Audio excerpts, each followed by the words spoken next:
The stage lights dimmed to a bruised amber glow, casting long shadows across the Forum in Los Angeles. It was May 1970, and the air inside the venue hung thick with cigarette smoke, sweat, and the electric anticipation of thousands. The Doors were scheduled to perform, but something felt different that night, a tension that crackled like static electricity before a storm.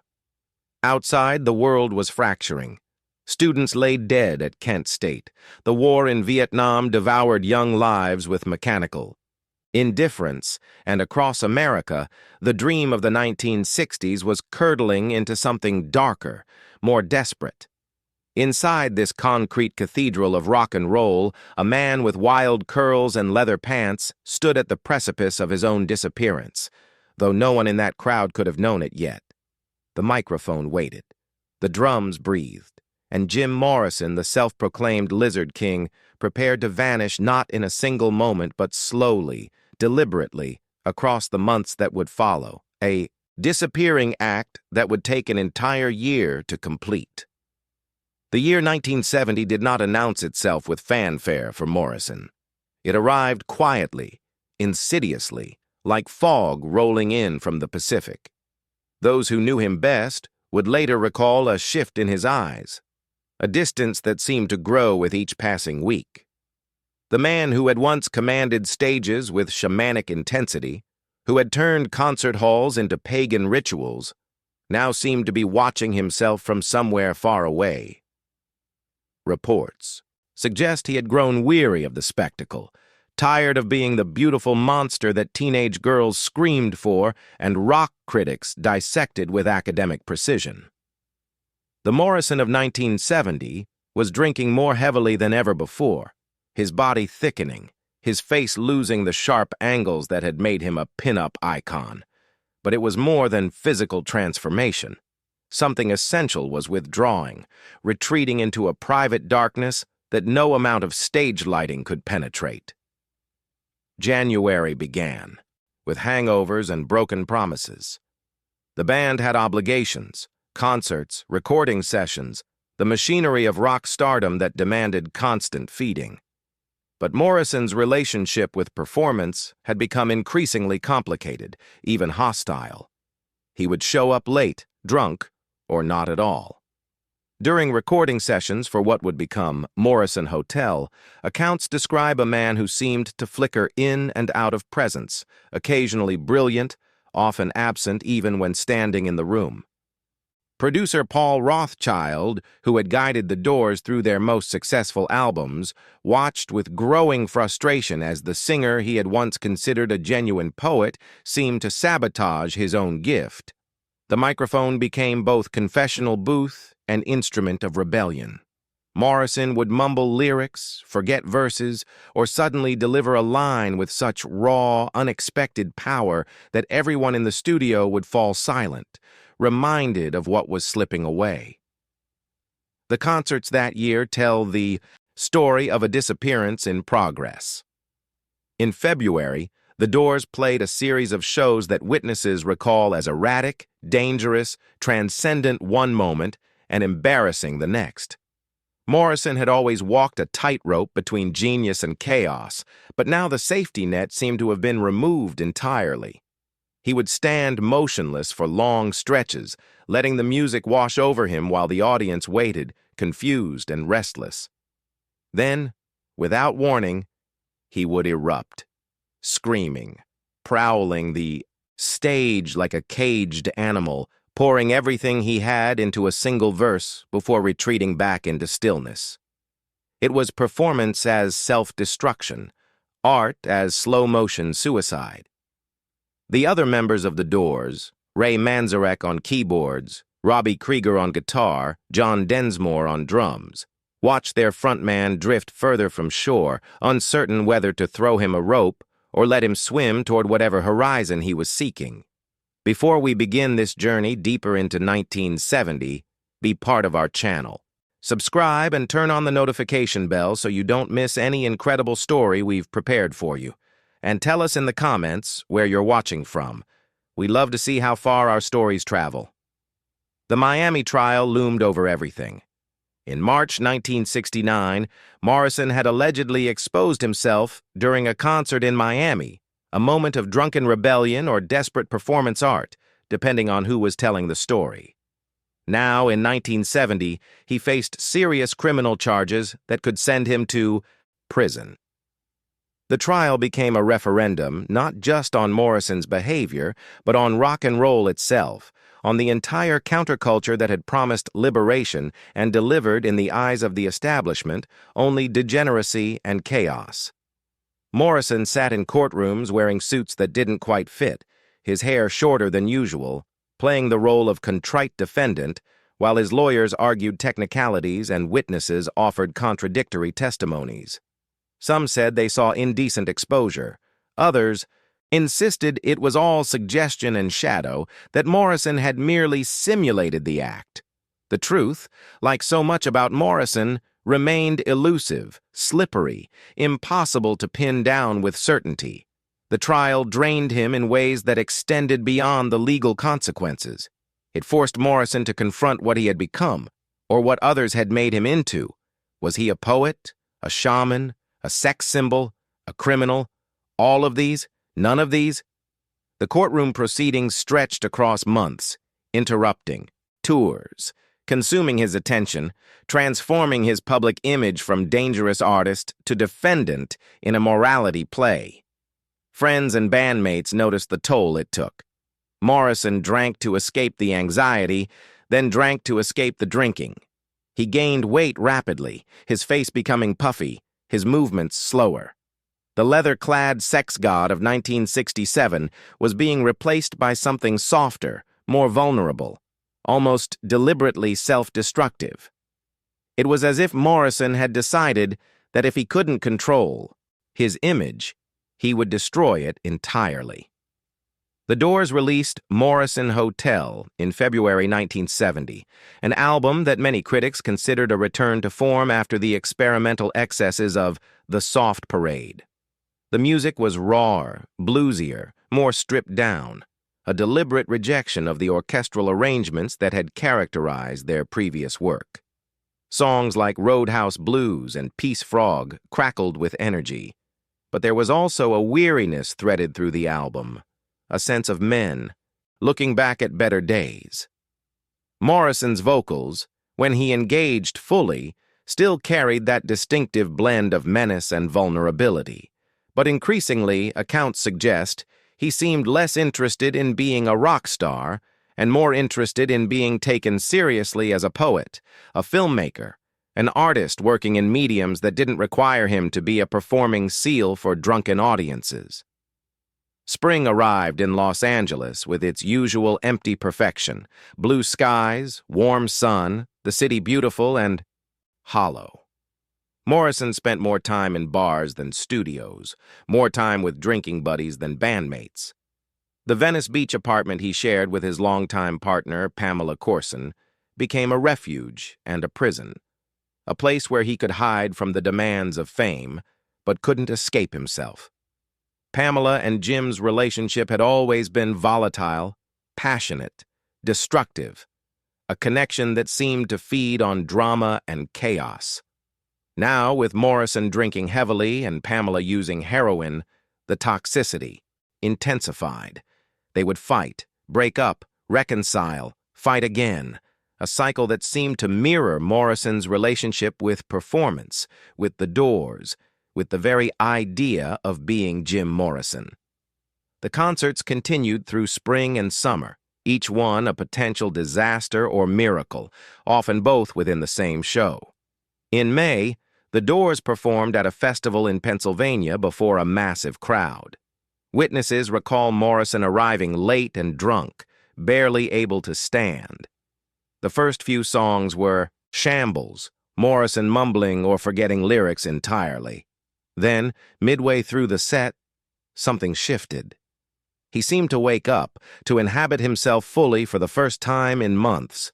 The performance that followed was electrifying, Morrison channeling all his confusion and rage and sadness into the music, transforming the stage into something ancient and sacred.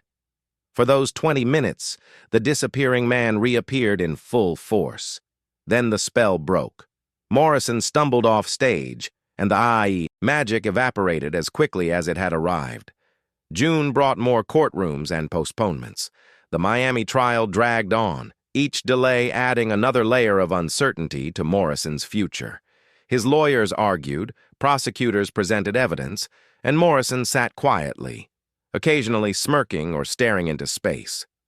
The proceedings became surreal, a bureaucratic nightmare that seemed designed to wear him down.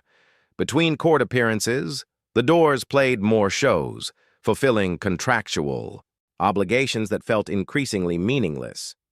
Morrison would sometimes introduce songs with long, rambling monologues about death, freedom, the meaninglessness of existence, dark poetry that confused audiences expecting rock and roll entertainment.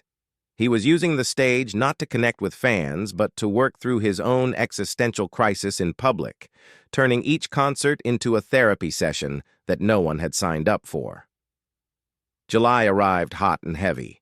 The Doors were scheduled to play at a festival in Atlanta, and from multiple accounts, the show became emblematic of everything that had gone wrong in 1970. Morrison showed up hours late, too drunk to perform coherently. He insulted the audience, forgot lyrics, at one point sat down on stage and refused to continue. The crowd, initially excited, turned hostile. Some threw bottles. Others demanded refunds. The band struggled through the set, trying to hold things together while their frontman imploded before thousands of witnesses. After the show, there were heated arguments, discussions about canceling the remaining tour dates, even talk of replacing Morrison if he couldn't get himself under control. But who could replace Jim Morrison? He was the Doors, at least in the public imagination. Without him, the band would be something else entirely, something lesser. The summer festivals of 1970 had promised to be a continuation of the utopian dreams of Woodstock, gatherings where music and peace and love would triumph over the darkness encroaching from all sides. But the reality proved different. Altamont had shattered the illusion the previous December, when Hell's Angels stabbed a man to death during a Rolling Stones concert, and now every large gathering carried the potential for violence and chaos. Morrison seemed attuned to this shift, this souring of the dream. His performances became increasingly confrontational, as if he was deliberately testing boundaries, pushing audiences to see how far they would follow. Him into darkness. He would scream obscenities, simulate acts of violence or sex, turn the microphone into a weapon. Some saw it as punk rock before punk rock existed. Others saw it as the pathetic death throes of a man who had run out of ideas. August brought a trip to Canada, more shows, more drinking. The Doors played the Pacific National Exhibition in Vancouver, and by most accounts, the performance was competent but uninspired. Morrison seemed to be going through motions, hitting marks, delivering approximations of songs that had once meant something. The fire that had made the Doors dangerous and vital was flickering, threatening to go out entirely. After the show, Morrison stayed in Vancouver for several days, drinking in hotel bars, talking to strangers about poetry and philosophy, anyone but his bandmates.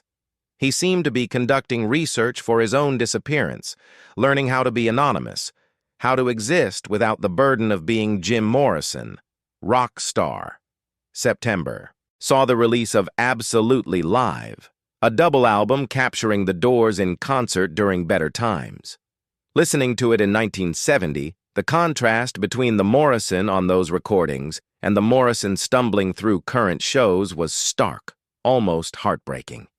The album showcased a performer at the height of his powers, commanding vast audiences with charisma and intelligence. The Morrison of September 1970 bore little resemblance to that man. He was heavier now, slower, his voice roughened by alcohol and cigarettes. But more than physical changes, there was a spiritual exhaustion that seemed to emanate from him, a sense of someone who had looked too long into the abyss and found it looking back. The Doors continued to fulfill obligations, playing shows in smaller venues, the arenas and stadiums replaced by theaters and ballrooms. Some interpreted this as a fall from grace, evidence of declining popularity. Others suggest it was a deliberate choice, Morrison preferring the intimacy of smaller rooms where he could connect with audiences on a more human level. The truth, as always, was probably more complicated. The Doors were still popular, still selling records, but the chaos surrounding Morrison made them unreliable, risky. Promoters worried about riots, lawsuits, the singer simply not showing up. Insurance costs rose. Venues became harder to book. The machinery that had lifted the Doors to stardom in 1967 was now grinding to a halt, jammed by Morrison's self-destructive behavior. October arrived with cooling temperatures and a sense of finality. The Miami trial concluded with Morrison found guilty of profanity and indecent exposure, though acquitted of the more serious charge of lewd and lascivious behavior. He was sentenced to 6 months hard labor, a punishment that seemed designed more to make an example than to serve justice. Morrison's lawyers immediately filed appeals, and he remained free pending the outcome, but the verdict hung over him like a shadow. He was now a convicted criminal, a man with a record, someone the establishment had officially branded as dangerous and deviant. For some fans, this only enhanced his outlaw mystique. For Morrison, it felt like a cage closing around him, another reason to escape, to disappear, to become someone else, somewhere else. The Doors played a series of shows in November, and witnesses described performances that varied wildly in quality and intensity. Some nights, Morrison would show flashes of his old brilliance, delivering verses with precise, devastating power. Other nights, he could barely function, stumbling through songs, forgetting words, abandoning the stage mid-set. The band had learned to compensate, stretching instrumental passages to cover Morrison's absences, rearranging songs on the fly when he couldn't remember lyrics. Ray Manzarek's keyboards became the spine that held everything together, his steady professionalism a counterbalance to Morrison's chaos. But even Manzarek's patience had limits. In interviews from this period, he speaks carefully about Morrison's struggles, loyalty and frustration competing in his words. By December, Morrison had made a decision, though he told very few people about it. He would leave. Not immediately, not dramatically, but slowly, methodically, he would extract himself from the Doors, from Los Angeles, from the identity that had become unbearable. He began making quiet plans, talking to Pamela about Paris, about starting over, about becoming the poet and filmmaker he had always claimed to be beneath the rock star costume. Paris represented possibility, freedom, a place where Jim Morrison the singer might die and James Douglas Morrison the artist might be born. The romanticization of Paris was, of course, its own form of delusion. Running away solves nothing if you bring yourself along. But Morrison needed to believe in the escape, needed to imagine that somewhere else he could be someone else. The final concerts of 1970 arrived in December, the Doors playing a handful of shows that felt less like performances and more like obituaries. At the Warehouse in New Orleans on December 12th, Morrison gave what many consider his last truly great performance. Accounts describe him as focused that night, present in a way he hadn't been in months. He sang with clarity and power, moving through the set with purpose, connecting with the audience in genuine ways. For 2 hours, the disappearing man returned, reminding everyone of what was being lost. Then the show ended. Morrison walked off stage, and the moment evaporated into memory. No one in that New Orleans warehouse knew they had just witnessed the beginning of the end, the last time Morrison would fully inhabit the role of rock star shaman. The final show came days later, on December 12th. Accounts vary on exact dates, the fog of time and conflicting memories making precision difficult.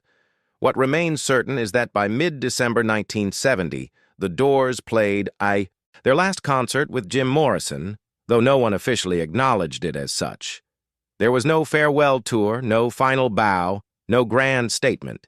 The band simply stopped touring, citing Morrison's need to focus on the Miami appeal, on other projects, on anything but the truth that he was already halfway gone. The year ended with Morrison in Los Angeles, drinking champagne on New Year's Eve with Pamela, making toasts to new beginnings that felt more like endings. Outside, the city glittered. With artificial light, millions of people celebrating the arrival of 1971 with the desperate optimism of those who sensed that better days might be behind them. The 1960s were truly over now, not just calendrically, but spiritually. The dreams had failed. The war continued. The revolution had been commercialized and sold back to consumers as lifestyle choice, and Jim Morrison, who had been one of the 1960s most vivid symbols, had spent 1970 systematically dismantling his own mythology, preparing for a disappearance that would become permanent. 1970 was the year Morrison vanished from the stage. Not in a single dramatic exit, but through slow, deliberate withdrawal. Each canceled show, each drunken performance, each courtroom appearance was a step away from the spotlight, toward the shadows where he increasingly preferred to dwell. The man who had once craved attention, who had courted controversy and cultivated danger, now sought invisibility.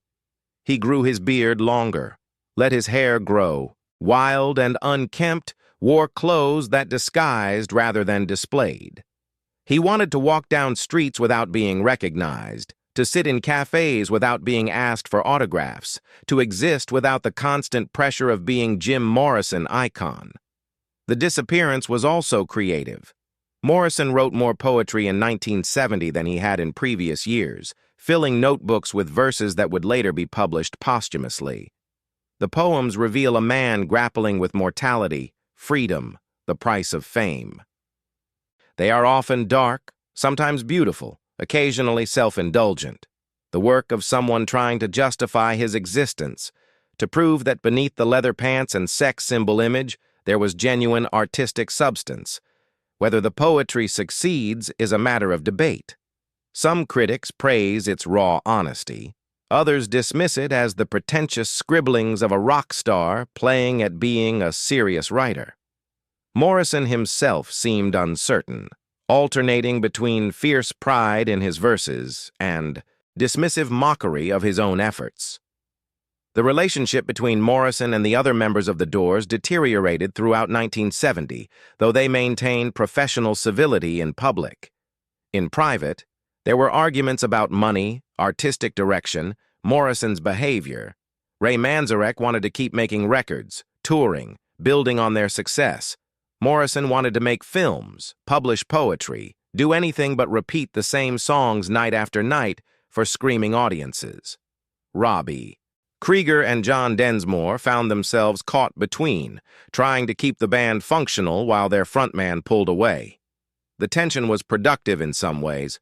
Morrison Hotel and L.A. Woman, recorded in early 1971, have an edge born of conflict, but it was also exhausting, a constant negotiation between Morrison's needs and the band's survival. The Miami trial's impact extended beyond legal consequences. It changed how audiences saw Morrison, how promoters treated the Doors, how the media portrayed them. Before Miami, Morrison had been a dangerous but acceptable rebel, operating within the boundaries of rock and roll outrageousness. After Miami, he was a criminal, someone who had crossed legal and moral lines. The trial forced a reckoning not just for Morrison but for the entire counterculture. What were the limits of artistic expression? Where did freedom end and responsibility begin? These weren't new questions, but Morrison's case brought them into sharp focus, making him a reluctant symbol in culture wars he had little interest in fighting. Los Angeles in 1970 felt different than it had in the euphoric summers of 1967 and 1968. The city had darkened, both literally and metaphorically. The Manson murders had revealed the rot beneath the flower power surface. Heroin had replaced psychedelics as the drug of choice for many in the music scene, trading expansion for numbness. Morrison, always sensitive to atmospheric shifts, absorbed this darkness into himself. His lyrics from this period are full of death imagery, references to endings, meditations on mortality. He seemed to know on some level that his time was running out, though whether he understood this consciously or only felt it as a vague premonition remains unclear. The decision to leave for Paris was made gradually, then suddenly. Morrison had talked about Europe for years, fantasizing about expatriate life, imagining himself as a modern-day Byron or Rimbaud. But throughout 1970, the fantasy became a plan. He researched apartments in Paris, talked to people who lived there, began learning French in his typically haphazard way. Pamela was enthusiastic. Paris represented escape for her, too, a chance to leave behind her own demons and disappointments. They would go together, just the two of them, leave the doors and Los Angeles and everything that had become toxic. It was naive, romantic, probably doomed from the start. But it was all Morrison had left to believe in. The weight gain that Morrison experienced in 1970 has been the subject of much speculation and analysis. Some see it as simple alcoholism, the inevitable physical toll of drinking multiple bottles of wine and countless beers every day. Others interpret it as more symbolic, Morrison deliberately destroying the beautiful image that had made him famous, rebelling against the commodification of his own body. He would joke about being fat, call himself Jimbo, mock the very idea that he had ever been a sex symbol. The transformation was partly defensive. If he made himself ugly, maybe people would stop looking at him, stop wanting things from him, and partly self-destructive, another way of saying fuck you to the world that had built him up only to demand he remain exactly as they wanted him to be. The poetry Morrison wrote in 1970 often returned to themes of transformation and escape. He wrote about doors, of course, about thresholds and passages, about the moment when one thing becomes another. He wrote about death not as ending, but as transition, a door opening onto something unknown, but potentially liberating.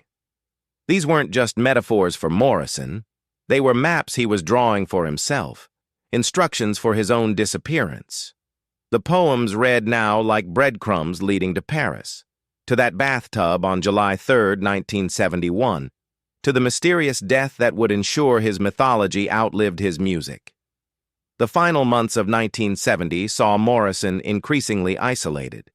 He spent less time with bandmates, more time with drinking companions who didn't know or care about the Doors.